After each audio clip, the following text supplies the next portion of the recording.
can I do? 'Cause I'm just a sinking ship, and you're just a pair of lips that I've lost in the moment. All I want is for you to come back. Now I'm caught in the middle of life, and I need.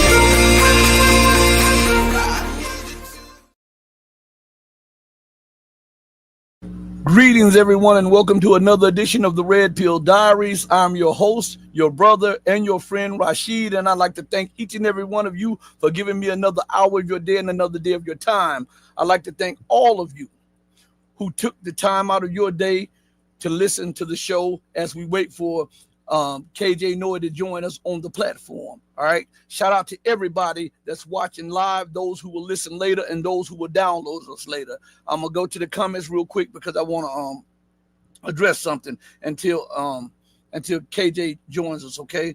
So let me go to the shout out to M Sparks in the building. Solidarity, you better believe it. Strong, baby. The Blue Pill Diaries. That's my little boy. That's my son. Shout out to my son, Kasim. Let's see. Let's go down to Chad Franklin. Shout out to Chad Franklin in the building.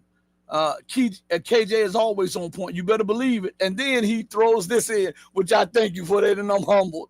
He says, "You too, Rashid." I appreciate that. Red Panda Pie is in the building. Red Panda Pie says, "Hello, everybody." And Red Panda Pie comes back and says, "Okay, the building." So we're going to go from the clip, and this is a treat for not you guys only, but for me also. Every time I get him on the platform, this man is a wealth of information. And I'm telling you, in my opinion, and I've said this multiple times over, when it comes to geopolitics, he has to be in the top 5.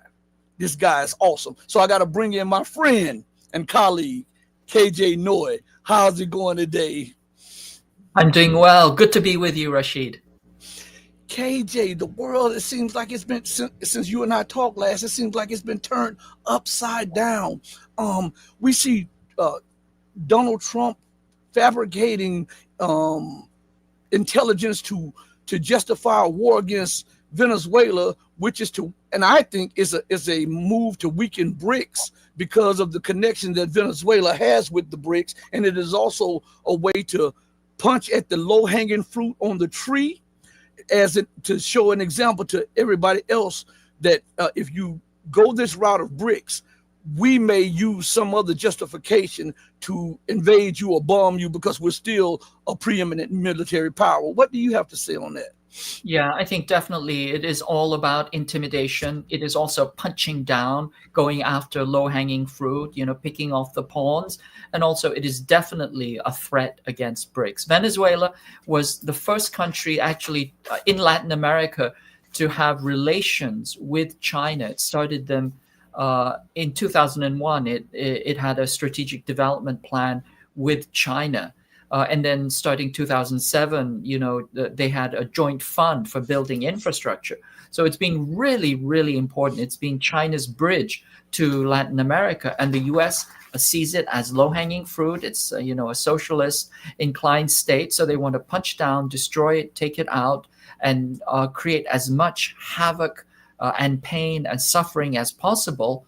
At the same time that they want to send a message to the rest of the global South: don't get any ideas. We're still capable of, genocidal violence. Do you think that this is exposing the desperation in the American military? Because it seems like when people become desperate, they become irrational. And what's rational in their head is not rational to the rational people who are on the outside looking in. And then the rational people look at it and say, hey, we've got to find a way around this irrational logic and this irrational policy from this person right here. So do you think that because they're losing their position, they're losing their sway, they're losing their economic domination, their technological advantages, and everything that they've thrown up against the wall has not stuck. Do you think this is causing them to be irrational and illogical in their military and geopolitical plans? Yeah, well, they've always been irrational, illogical, and violent, but it's just going up another notch. So just even more irrational. And that irrationality and desperation is like that of an addict who can't get their fix. The empire is addicted to power. And as they see their power draining away and waning, they become more and more frantic. They become more and more violent, and they will do anything. It's like that addict, that will steal their drugs out of their, sick grandmother's purse, regardless of the fact that it will kill them. They don't care. And so that kind of desperation, that violence, that school shooter mode that the US is in, I think is absolutely on point. And I also want to point out that the head of Southcom, the admiral that is responsible for the Southern Command, was fired well, he wasn't fired, but he quote unquote resigned, right? He's ending his tenure at the end of the year after just 1 year. That is extraordinary. But it seems like he was opposed to the, extra legality of these, random, pirate murders of, people just on boats. And so now he's out the door. But it looks like the U.S. is continually escalating. We have the USS Ford, which is in theater. You have thousands and thousands of troops. We also hear, the CIA, and also there's work to do counterinsurgency. But all of this, despite what it looks like, despite the threat, the threatening posture, I think is a signal of weakness. And what it signals is the U.S. knows that it cannot go toe-to-toe against Russia or China or possibly even Iran. We'll see. That's still a developing situation. But we know that the United States is not really capable of peer combat unless it goes immediately nuclear. And so because of that, it's punching down, it's looking for easy targets. It is going after, on the chessboard, it's going after the pawns, the isolated pawns, because thinking it can clear out the chessboard and then regroup and come back with more aggressive actions. But I don't know how successful it will be. Venezuela is not going to be a pushover. They're not going to be able to walk over Venezuela. One, because it's a huge territory. The country is prepared.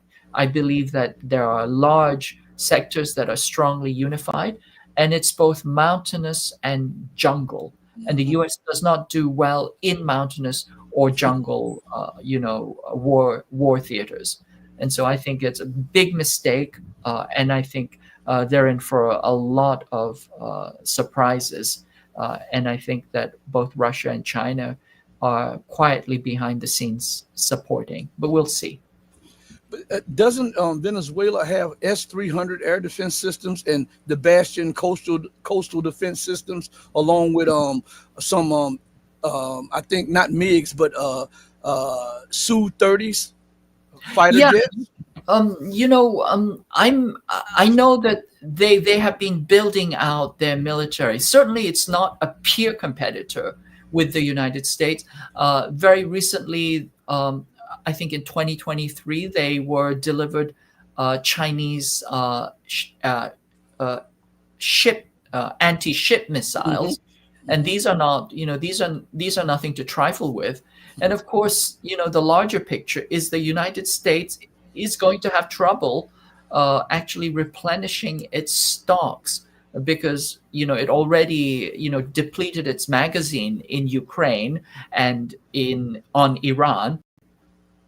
So it really does have difficulties with materiel. And then to compound that, remember, China has just recently put controls on the export of rare earth elements.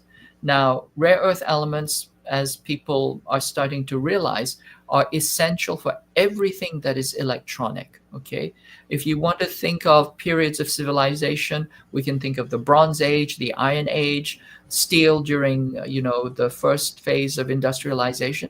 Right now, we're looking at, the information era. Everything that's related to high-tech electronics and information has rare earth elements in it. Those headphones you are wearing right now have rare earth elements in them. If they didn't have rare earth elements, they would be about 15 times heavier. You'd be having a bowling ball hanging to your ears. And so rare earth elements are extremely essential for everything that is high tech, and certainly everything that is military and high tech: radar, optics, scanning, and navigation systems. It's all rare earth elements. And when China, which has a 99% monopoly on these, says that no more rare earth elements, is certainly no more rare earth elements, because we're trying to prevent proliferation, as we have a right to do under international law. We do not want the proliferation of weapons of mass destruction. They're within their legal rights to do that. And that puts an immediate crimp on not only the US weapons production, but it also puts a crimp on actually US industry in general. Dave, I'm sorry if I mispronounced your name, but Dava 5947 asks this question. Do the election results in Taiwan and Japan change any balances? Okay, the election results in Japan are still kind of being processed. We have an interesting situation where the ruling LDP party has put forth a female candidate. And, this female candidate is not good news. It's the Ursula von der Leyen. These are hawks. These are ultra hawks. This is a woman who goes to Yasukuni Shrine and worships the war criminals every single year. She's very, very hawkish on China. We don't know the final outcome yet. And even if she does get into power, it could be very, very unstable. But Japan is going through all kinds of challenges. Remember, the LDP is the Liberal Democratic Party. They are the ruling party of Japan. They've had one-party rule since 1955, since the United States created them.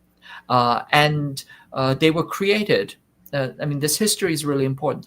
They were created and funded by the CIA in order to prevent any socialist or leftist party in Japan. They were created from a coalition of unrepentant war criminals, organized crime, the Japanese Yakuza, and the military industrialist corporations. This was a coalition of, military industrial bosses, unrepentant war criminals, and organized crime. They came together and built this party called the LDP, which then wiped out any left-leaning tendencies in Japan. And they've had a monopoly on Japanese politics up to the present moment, except for a tiny, tiny moment, tiny glitch. And so this is the unit party that controls Japanese government that is completely and totally beholden to the United States. It's a vassal party that essentially does the bidding of the United States. And their marching orders starting around 2009, 2010 were get ready for war with China. Okay. And so they started to gut their peace constitution, which was put in by the US anyway, but they gutted their peace constitution. They rewrote, laws so that they could, anywhere where the US goes to war, they can go to war. And they've been increasing their military budget. Pretty soon they will have, I think, the third largest military budget on the planet. They're already the fifth most powerful military, but they will have the third largest military budget on the planet.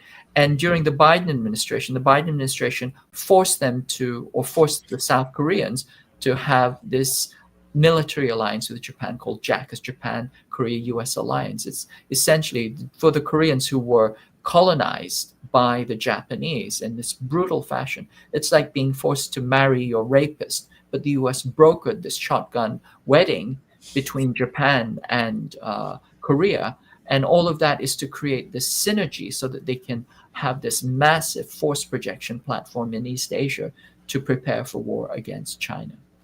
Now, I want to go back to Venezuela for a second.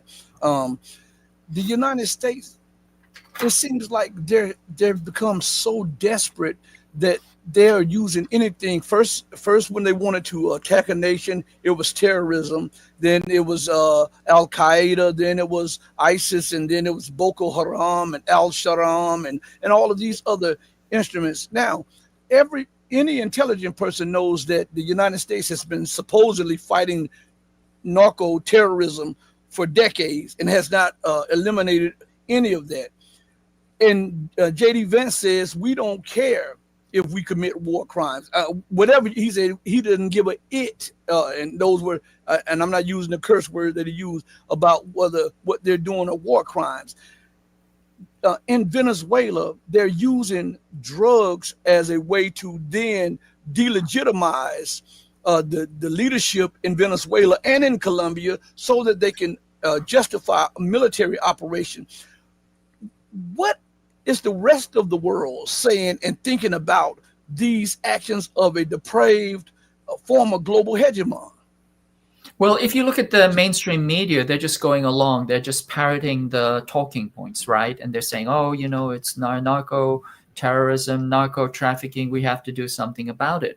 But anybody who's paying attention knows that this narco trafficking allegation is simply the new WMD lie, right? When we went to war against Iraq, we concocted these lies about WMD, and now that we're accelerating towards war against Venezuela, you need some kind of pretext, a tiny fig leaf, right? Just to make it seem that you're not just immediately waging aggressive war and violating all the rules of the international order. So here you have this kind of tiny fig leaf of a pretext, but it is enough because of the way that the media multiplies it and catapults it and repeats it. Then pretty soon that will be the excuse. Now let's be very, very clear. If you're talking about narco trafficking, narco terrorism, the prime candidate for that laureate is the United States.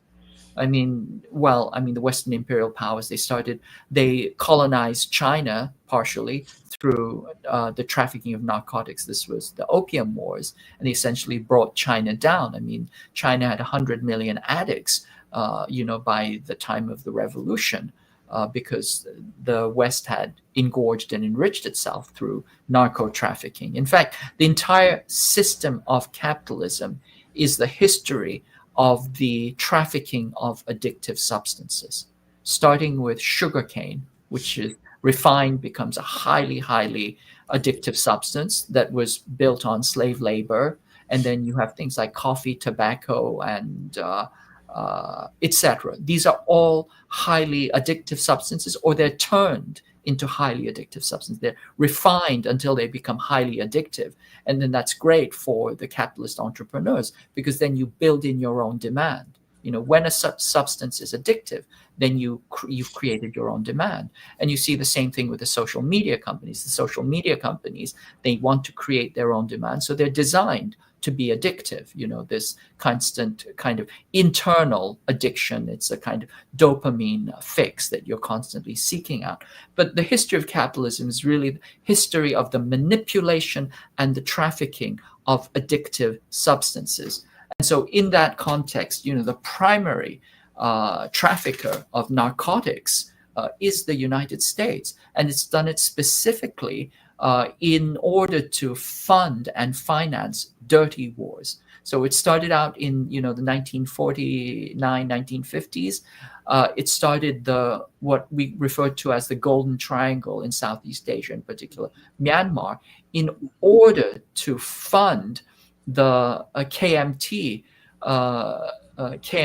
washouts that were still trying to wage a dirty war against China in Yunnan province on the Myanmar border. They were going to take back, they thought they could fund a dirty war and take back Yunnan province from China after the Chinese Revolution. And then that Iron Triangle also became a key funding source for the dirty wars during the Vietnam War in Southeast Asia, the Southeast Asian wars.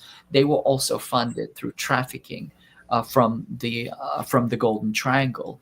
And then later, once again, this narco trafficking was used to fund the the Contras that were fighting the Nicaraguan Sandinista revolution. Again, that was done under the table. It was financed and supported by the U.S. intelligence agencies, CIA, DEA, and also Taiwan province. Taiwan province was intricately involved in these ugly, dirty, genocidal wars in Latin America. So there is an organization in a country that has a long history of narco trafficking, but from time to time, they will throw out the narco trafficking label as a projection and as a pretext and a casus belli to overthrow governments. For example, Manuel Noriega, CIA asset, but then when they didn't want him, he's a trafficker and narco trafficker, and they take him out and invade the country. So it's a constant, it's a constant recycled trope. So we have to do better. We have to see it, understand it for what it is. And not only that, they keep Haiti in a state of chaos because that is the center of where the CIA, the MI6, and others traffic cocaine from the west to the east, and opium from the east to the west. So that is a drop-off point there, and they don't want anyone knowing that this is where the CIA gets its private funding. This is where these other alphabet organizations get the extra money. So why do you think that Americans and Westerners live in such a land of denial and delusion, even with all of this information at the tip of their fingers on a computer or on a phone? They're the most indoctrinated people on the planet. They're the most propagandized, indoctrinated, and brainwashed people on the planet. And part of the reason is, there are many reasons for it. Part of it is they are trained in historical amnesia. They're literally like your grandmother with Alzheimer's who cannot remember what happened 5 minutes ago. That is the U.S. Political system. It's this constant amnesia, this constant, it's this constant, dementia that invades the political landscape. And part of that dementia is created by the sheer force of the indoctrination and the propaganda. You're constantly being blasted by misinformation, disinformation, these days primarily on social media, but before that, on the mainstream media and in the schools. And so you're constantly being barraged with a fire hose of falsehoods. They literally use that term, fire hose of falsehoods. So it just kind of wipes clean everything that you've learned. How many people remember that, the WMD was a fraudulent excuse? How many people remember that, the people were told to believe that Saddam Hussein was responsible for 9/11? Do people have that memory? It's as Gore Vidal, it's the United States of amnesia, right? There's no historical memory and this constant indoctrination. And the US is really, really good at indoctrination and propaganda. In fact, it's really an outcome of the US skill in public relations and advertising. That public relations and advertising techniques, which are incredibly sophisticated, incredibly manipulative. They will get you to believe that fizzy brown sugar water will solve all your problems, right? Right? That a carcinogenic stick, is a sign of virility when it's actually doing the opposite. They're so good at that, and they're so good, and they've turned it into such like a extraordinary skill, and it's been amplified by their control of the internet and all the social media companies, where they can constantly barrage you at the same time that they censor anything that contradicts the message. That's why, Rashid, you only get a few hundred viewers on your incredible shows. You're being banned left, right, and center, and they know that that's what they're doing. But that's how it works. They control the infrastructure, they control the means of production and dissemination, and they have a century and a half's worth of extraordinary skilled manipulation in the domains of advertising and PR that make it so that they're able to manipulate people and at the very least, they don't. All they need to do is confuse you and overwhelm you, and then people will just kind of default to what they're being told daily, day in and out, which is, oh yeah, they just told me that. I was just, that's what CNN told me, and that's what they repeat. So it's effective, but it's horrific. Yeah, and before we transition to the Middle East and the Ukrainian thing, I want to piggyback off of what you were just saying. Do they? I understand that the level of propaganda is tremendous in America, and I understand that the top tier people use this to stay in power and to promote their goals. But do they, for 1 second, sit back and think that if I dumb down the masses is, of people is where I'm going to get my future generals, lawyers, teachers, educators, scientists, architects, astronauts, and blah, blah, blah, blah.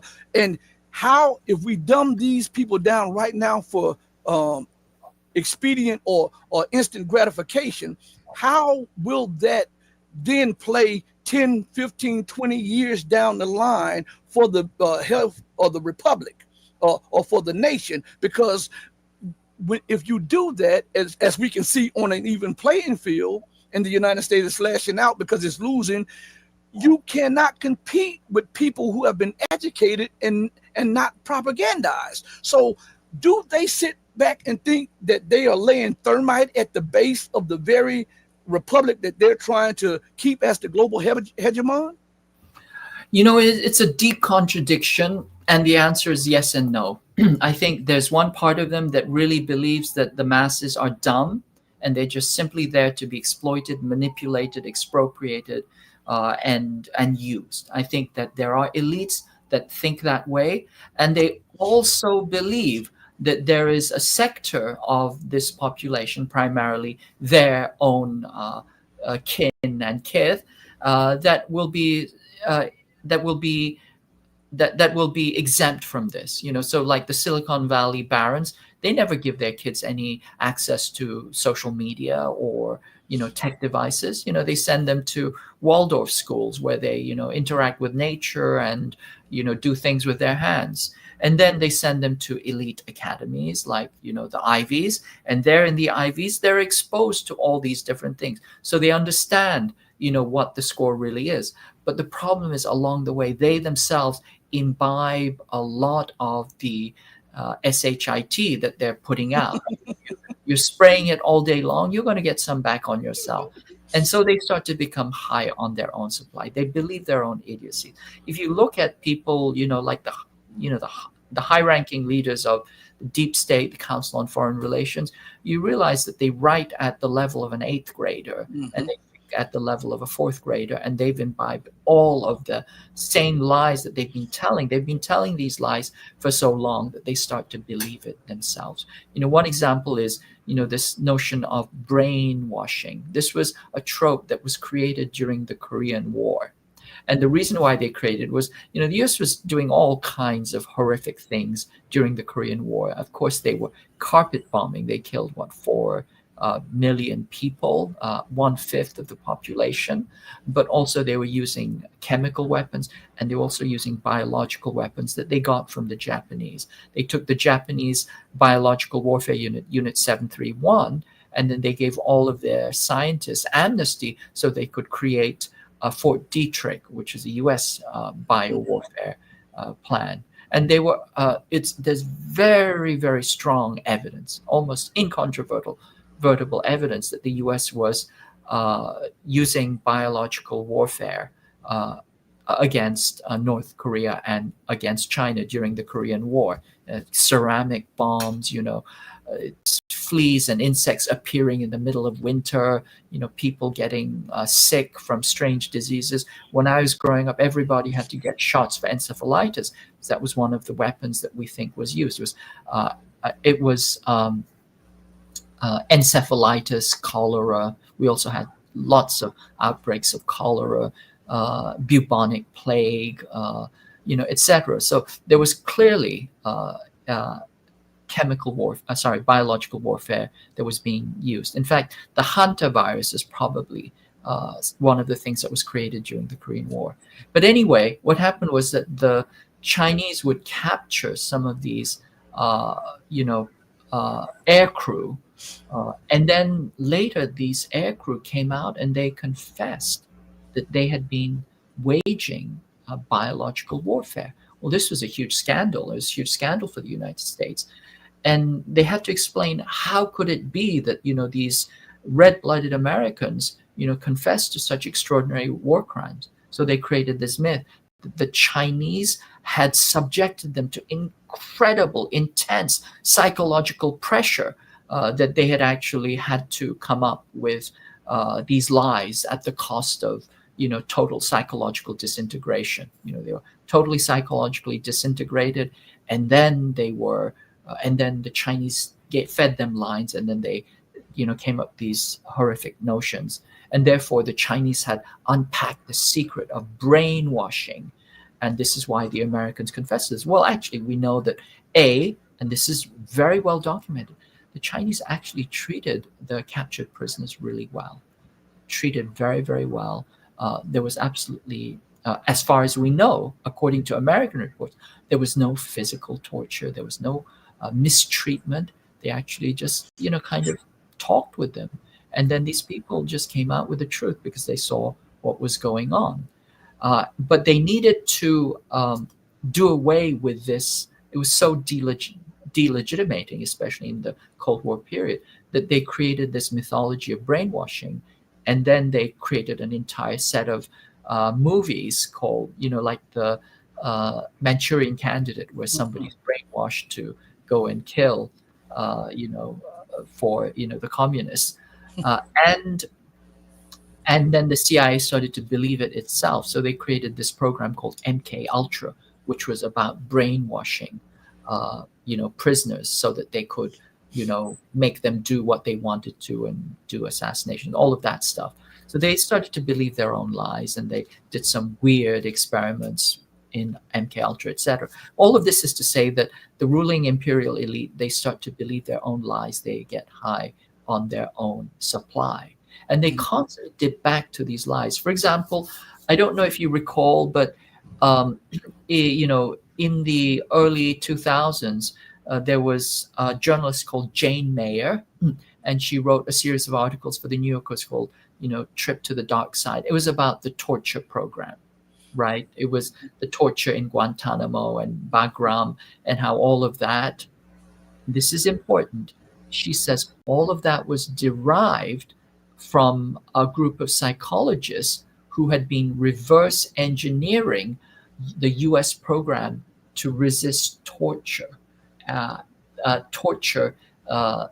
of the type that they would have received during brainwashing. Well, we know that there was no brainwashing and there was no torture. The Chinese didn't do that. They actually were very, very principled in the way that they treated POWs. But she says that, there was this thing called SEER, Search, Evasion, Rescue, Escape, which was a kind of a program that the airmen went through. And it was designed to train them to resist torture. So they get waterboarded and, mistreated, etc. And then she said these psychologists reverse engineered SEER and then used that back again against, the Afghan captives and tortured them. All nonsense. It's absolute nonsense because, as I said, the Chinese didn't brainwash and create psychic breakdown. And the SEER program was actually probably based on the US's own torture programs. During this 50s and 60s, it had a very, very active 60s, 70s, 80s. It had a very, very active torture program during Operation Phoenix during the Vietnam War. People would be tortured to death. They would have their genitals, removed, their, fingernails pulled out. They'd be thrown out of helicopters, mock shootings, all kinds of horrific chokings, all stabbings, all of these things, rape, gang rape, etc. All of that was done during the Vietnam War, during Operation Phoenix, which was a counterinsurgency program. And then Vietnam vets, after they finished their work in Vietnam, they went back and For example, in Chicago, there was this massive scandal where the police force was torturing suspects and subjecting to them the same kinds of tortures they had done, in Vietnam, and so on and so on. So all of this is part of the CIA playbook. The national security state has a long, long history of torture, going all the way back really to the witch hunts and the Inquisition. But certainly during the 50s, 60s, and 70s, they had their own torture manuals. One of them is called the Kubark Manual. So they had this long history of torture. But then this New York Times reporter, Jane Mayer, says, we didn't know how to torture, so we had to reverse engineer how to resist torture that was originally done to us by the Chinese. And in so doing, it's like, we may have done something bad, but it was really Chinese. Chinese are to blame for this. So she spread that myth, or the New York Times took her writings and spread that myth. And next thing you know, it's like, Bagram and Guantanamo is blamed on the Chinese, right? So this is how the propaganda works. It's a long, intricate stream of narrative manufacture, but it's used all the time, to distance oneself from the violence and the horrific iniquities of empire, and the other way to always make yourself feel like you're in the right and you're doing the right thing. It's playing on this very, very deep need on the denizens of the imperial core to feel good about themselves, even as they know that they're doing horrific things, that they are, even as we speak, facilitating the genocide of the Palestinians. Well, I'm glad you just said that. What is going on? Because we've had a blackout now of what is actually going on with the Palestinians and the Israelis. And also we had a complete blackout of the massive amounts of weapons and troop deployments that the United States, the UK, and the Western world are transporting to that region. Could that be in preparation for an attack on Iran? I think that's very, very likely. I think that the U.S. Is seeking to, or strongly considering an attack on Iran, as it is considering or escalating to an attack on Venezuela. Once again, going after what they think are lower hanging fruit, using their attack dog, Israel. Israel is the attack dog of the United States. There are people who think that, the Israeli lobby controls the U.S. government, etc., etc. No, it's the other way around. Israel is the attack dog. Biden said, if Israel didn't exist, we would have to invent it. Okay, and some people say, well, Israel is subcontract. It is not even a subcontractor, because a subcontractor brings their own tools. Okay, the U.S. gives all the tools to Israel. It's all Israeli. It's all U.S. weaponry, or German weaponry, or Canadian weaponry, or French weaponry. It's the West that is giving all the weaponry to Israel to conduct this genocide, which has actually been going on for 70 years now. But it entered into a very, very acute phase in the last 2 years, and the denizens of the global West are having a really, really hard time first seeing for the first time what genocide looks like, although it's been genocide all the way through. The empire has always been genocidal. It's genocides all the way down, genocides all around. Everywhere you look, in the global South, in the colonies, it's all been genocide, and also on the United States itself, it's been genocidal right from the beginning. But for the first time in their lives, they're starting to see what a live stream genocide looks like. And so they feel this deep need to disown it. And so they want to say, it's just Israel. It's Israel is doing that. And if we only punished Israel and stopped AIPAC from, bribing our politicians, everything would be well. No, the bribery that AIPAC is giving to U.S. politicians is a tribute that U.S. politicians are exacting from them. And if they wanted to stop it, they would stop it the next day. If it ever got out of hand, they would just throw FARA, violations against every single one of those agents, and it would be over an instant. But it's because it is doing the U.S. agenda. It's doing the agenda of the West, of Germany, of Canada, of France, that this genocide is happening. And so this is why the global north has to put pressure on their own governments to stop it, to stop funding and enabling and supplying the genocide. But all of this is because Israel is the attack dog that is going to move on. As we can see, it's essentially doing the agenda that was planned out by the neocons, taking out all the countries in West Asia or the Middle East that the neocons don't want. So we're talking about Syria, Lebanon. Iran was the last on the list of 7 countries that the neocons had wanted to attack. And they knocked out Libya, they knocked out, all the other countries. And now they're finally coming for Iran. The thing is that Iran is not going to be an easy capture. It's not low-hanging fruit. First thing to know is that the U.S. was not able to prevail in Afghanistan, and part of the reason why it was not able to prevail is Afghanistan is a very, very large country, and secondly, it's a very, very mountainous country.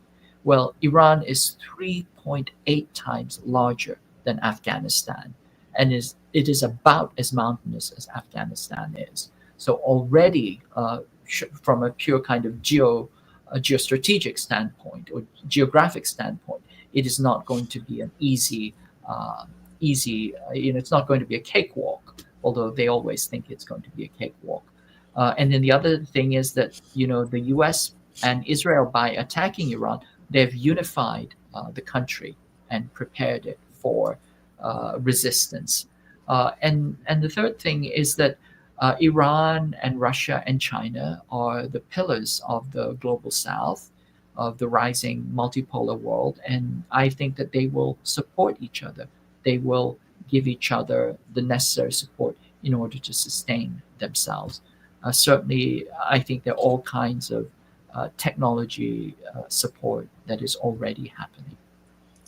A source told me that cargo planes from the Russian Federation have been landing constantly at some of the air bases in Iran, and also that there are Chinese advisors that have come with equipment and radars to help integrate Iran's air defense systems and to help them technologically.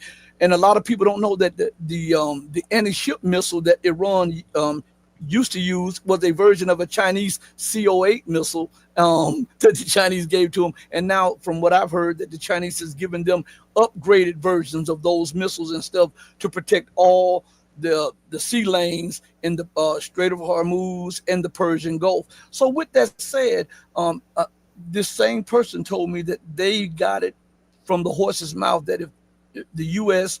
and Israel attacks Iran, that Iran will not hold punches this time, that they will hit hard and they will knock down the refueling airplanes that the British, remember the British was involved quietly too with the refueling airplanes and also feeding intelligence. So they said Iran says if it happens this time, they're gonna hit hard because they feel that the Republic and the government would be at risk. Yeah, I think they're going to hit much, much harder. I think before, in the 12-day war, Iran was still very, very restrained. They used only old weaponry, old missile systems, and still they were able to break through 6 layers of American and Israeli air defenses, the most advanced air defenses in the planet. They were able to break through with their drones and relatively unsophisticated missiles. So they've shown that they can hit back hard. And I think that the U.S. has not taken that into consideration. The other thing, remember, is that U.S. depleted its magazine of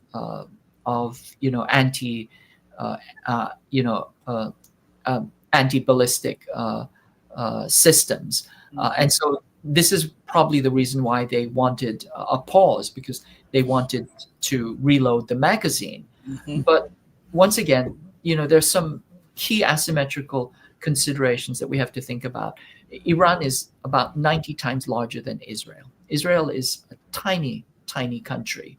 And if the Iranians don't hold back and really kind of accelerate, then they can saturate Israel with, with attacks. Whereas for Israel to attack Iran, Iran can simply disperse. As I said, it's almost 4 times the size of Afghanistan, with endless mountains and a huge area into which it can disperse. So already from a geographic standpoint, that is a very, very bad battle to engage in.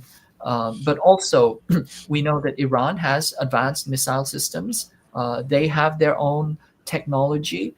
They're also capable of integrating with, as you pointed out, other systems, including Chinese and Russian.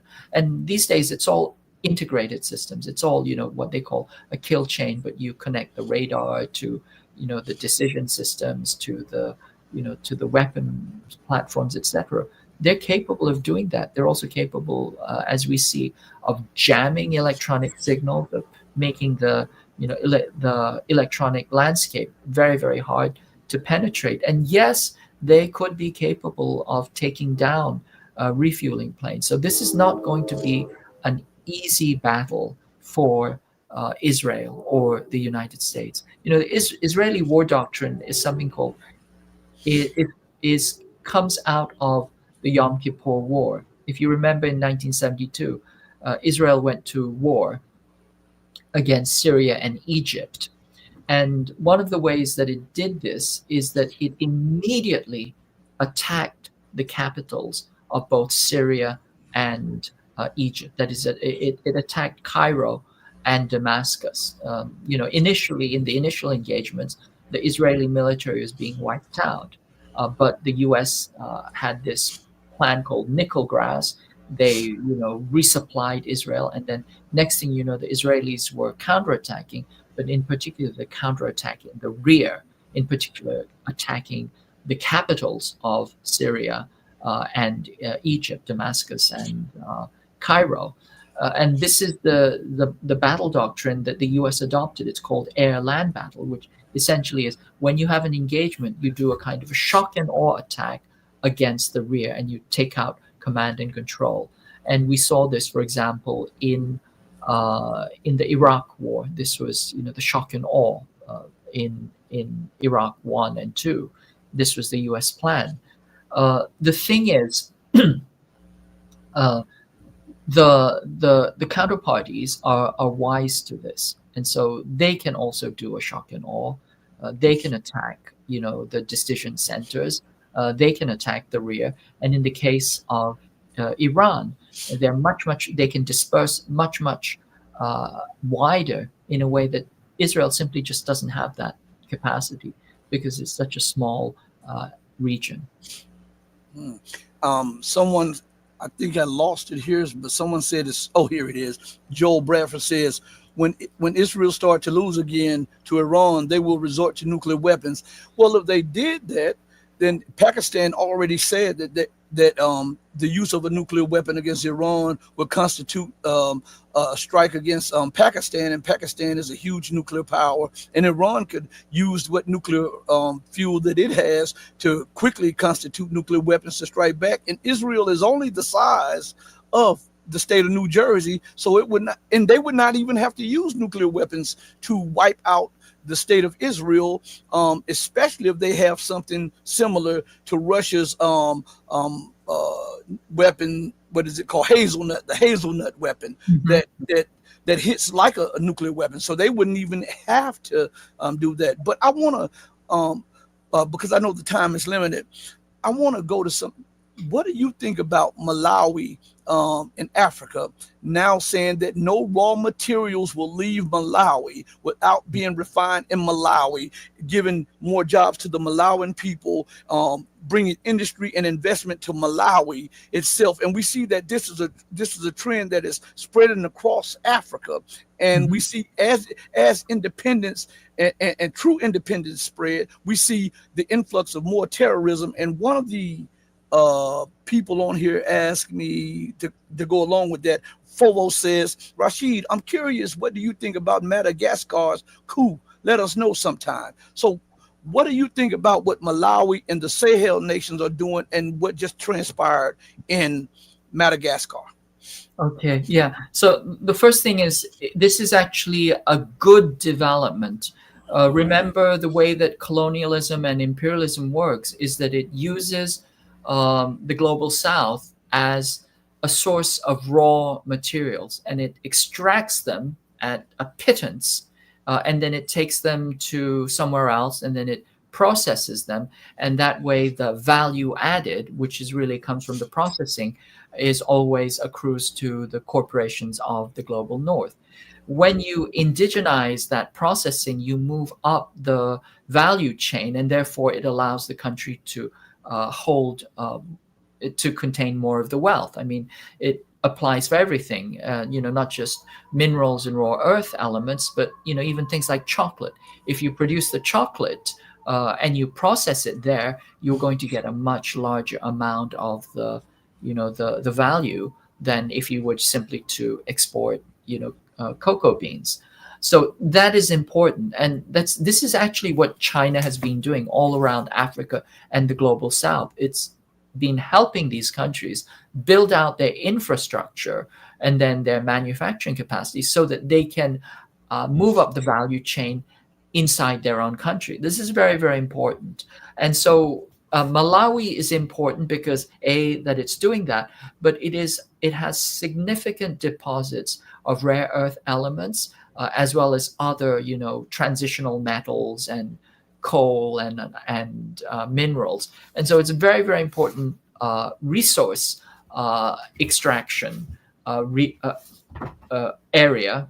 It has a lot of resources that are potentially extractable, and it wants to indigenize the supply chain and processing, which is good.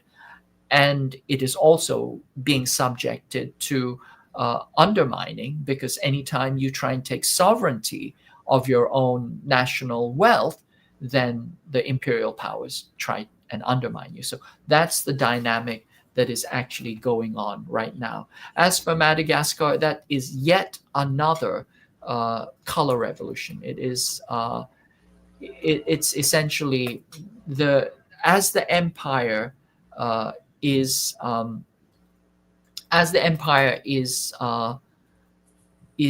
crumbling, it's becoming more and more desperate, and you can see that it's waging color revolution all around the country, all around the countries of the world. And then what you see is, I mean, these days they call them the Gen Z revolutions, but essentially they are supported by the U.S.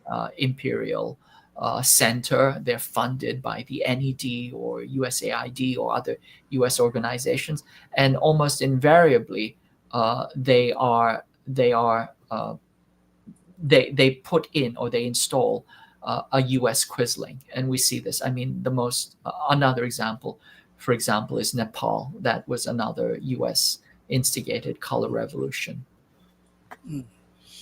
Last question, but before I go to the last question, Flying Crocodile, you said ereshnik. That's what it means in Russian, hazel tree or hazelnut. So that's what I was saying. The same thing that you put up there.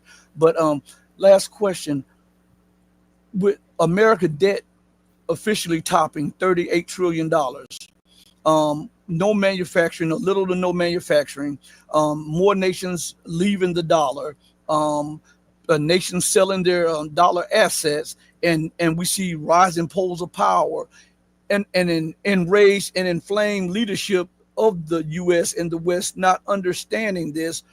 Where do you think the U.S. empire will be, the British Empire will be, because London and Washington are connected so tight, economically, politically, geopolitically, and militarily? What do you think that this will be in the next 5 years as more nations become truly sovereign and independent away from the dollar, the pound, the euro? And that means no buying U.S., UK, or EU debt.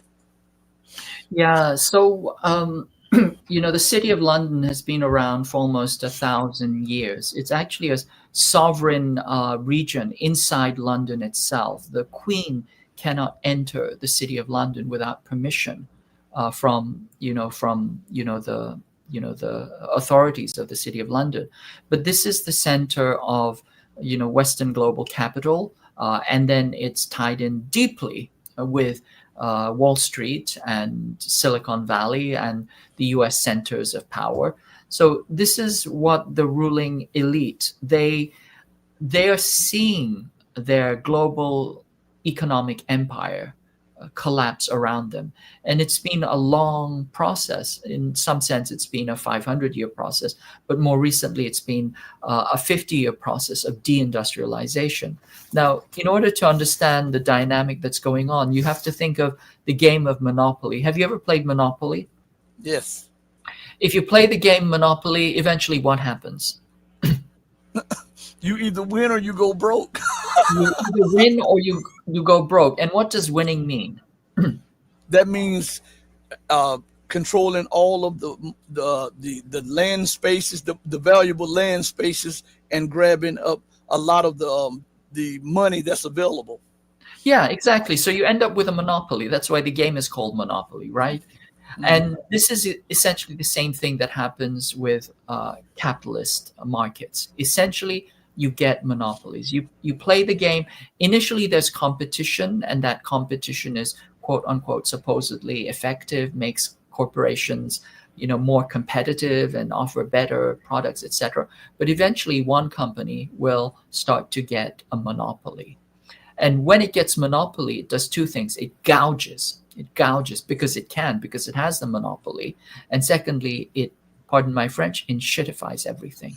It doesn't give you anything that's useful or necessary. It just kind of pretends and degrades everything. And then you get less and less for more, and you have to pay more and more for it. And at the same time, because you're working inside a system of monopoly corporations, they also drive down your wages. So they have monopoly over, the employment as well. So they drive down your wages, and pretty soon you're at the point where you cannot afford anything. At the same time, the monopoly corporation controls the entire economy, or the sector of the economy. And at that point, you have severe contradictions.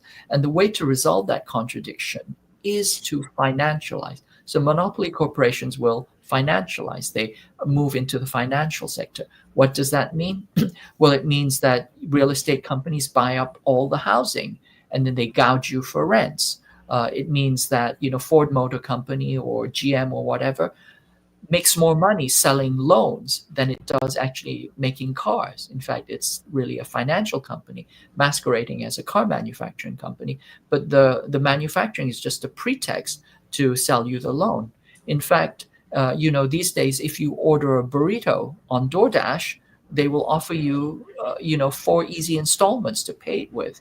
And that tells you two things. One is that, once again, they would like to financialize everything. They don't want to go from money to commodities to more money. They just want to go from money to more money. They want to transition from money making a claim to more money. If they could, they would wipe out the person who's actually, rolling the burrito, when they would just take the, offer you the, the option to financialize for nothing in return. But they still go through the pretext of that. But the other thing that it tells us is that the conditions of the working class are so immiserated that even, a burrito, which now these days costs $20, you can't afford it. So you have to pay it on installment. You have to defer payment into the future. And that explains to you the dynamic of, general dynamic of both the, pardon my French again, enshittification, the gouging, but also the immiseration that happens all around. Okay, so when you have that system, how do you manage that contradiction? Well, at a certain point, the contradiction becomes so extreme that you either have a revolution, or the monopoly corporation expands overseas, and this is what we call imperialism. Or if that doesn't work because there are no easy, resources to appropriate and colonize, then it just explodes into outright war. And so that's the defibrillator for, the gross obese capitalist uncle. When his heart goes out, when it goes into fibrillation, use the defibrillator, which is world war. And so this is one of the reasons why we're at this point. So people are saying, well, everybody's de-dollarizing, it's all in gold. All of these things are symptoms of, these are the kind of morbid symptoms of a system that is breaking down. And by the way, you said that we're $38 trillion in debt. It's not 38 trillion, it's 138 trillion if you do the accrual method. It's only if you do cash accounting, which is nonsense, because the IRS won't let you do a cash accounting if you're over a few million. But to be $38 trillion in debt and to use cash accounting is nonsense. So it's actually $138 trillion that we are in debt. Now, we have paid that debt off, through this kind of sleight of hand, which is that we just print money. We print money. Why do we print money? Because we are the global reserve currency. It's a little bit like, again, coming back to the game of Monopoly. When you play the game of Monopoly, you have somebody who hands out money to other people, and you have to keep the money supply constant in order for the actual transactions to happen.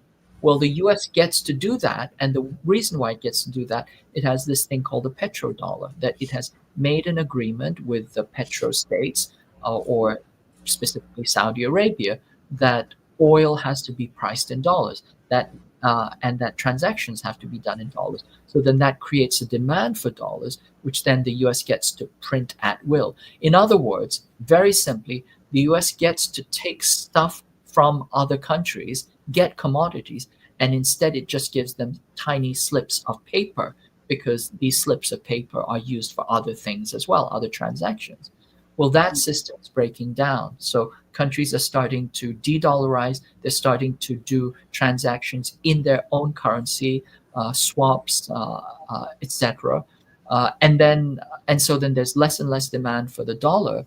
And so then this kind of unlimited credit card that the United States has had for decades, where it simply gives paper in exchange for real things, for things of real value, that system is also breaking down as well. And so under those circumstances, the US wants to exert more force, levy sanctions, try and turn countries against China, which is rising and industrializing, and it wants to reindustrialize. But that industrialization horse has already left the barn. Once you deindustrialize, you also deskill and you financialize. You cannot turn that current back. And so then because of that, and because of all the other contradictions that are coming to the fore, the real danger is to use the defibrillator, is to use war as a way of restarting the economy. So this is why we're at such a dangerous, confusing, and really risky moment. And this is why we really have to put our shoulders to the wheel to prevent our countries from going to war, from escalating to yet further wars, as well as to prevent the ongoing genocide. And in order to prevent that, one of the first things we need good information. And we also need to kind of degauss our brains and keep ourselves from being indoctrinated, because that's where the war starts. The violence starts with the assumption. It's the information war, which is the pre-kinetic dimension of kinetic war, that before they drop the bombs, they drop the narratives, and then they try and shoot down. They try and create a no-think zone, just as they try and create a no-fly zone. And so this is the moment at which everybody who's listening, but and anybody who is of conscience, they have to start thinking critically, ask themselves, how am I being indoctrinated? How am I being propagandized? How is my consent being manufactured for war? And once you start asking those questions, then you have to ask yourself, how can I prevent this escalation to war? Again, everybody, I told you, if there's 5 guys better than him, you name them. I can't name them. KJ is awesome when it comes to this geopolitical stuff, and that's why I'm always asking him things, trying to pick his brain. Thank you so much, KJ, and I'm going to send you a copy of the video just as soon as the show is over. Thank you from the depth of my soul to the bottom of my heart, man. You are awesome.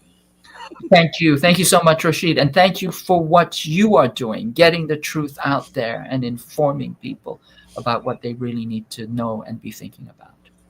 And be blessed. And I'll talk to you shortly. Talk to you soon. Flying Crocodile 46, thank you for the $10 super chat. And I always say this before we go off. Remember to do right by others, not because there's some material gain or because there's some accolades to be had after this. Do right by others because it's the right, the humane, and the godly thing to do. Because even when no one else is watching you, remember, God Almighty is watching you. As my late mother would always say, God sits high, but he looks low. Know that I love each and every one of you who loves truth and who loves freedom just as in equality. But know that the love that I have for you will always pale in comparison to the love that God has for you. Until we next speak again, stay strong, stay true. But remember this, more than anything else, to stay righteous. Hey, mama, your baby boy loves you more than life. Thank you, everybody. Deuces. We're out of here. Peace.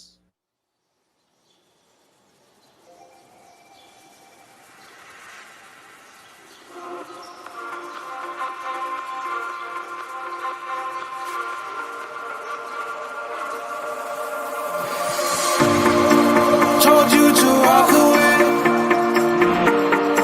That was my first and last mistake. I'm blue without your face. But what can I do?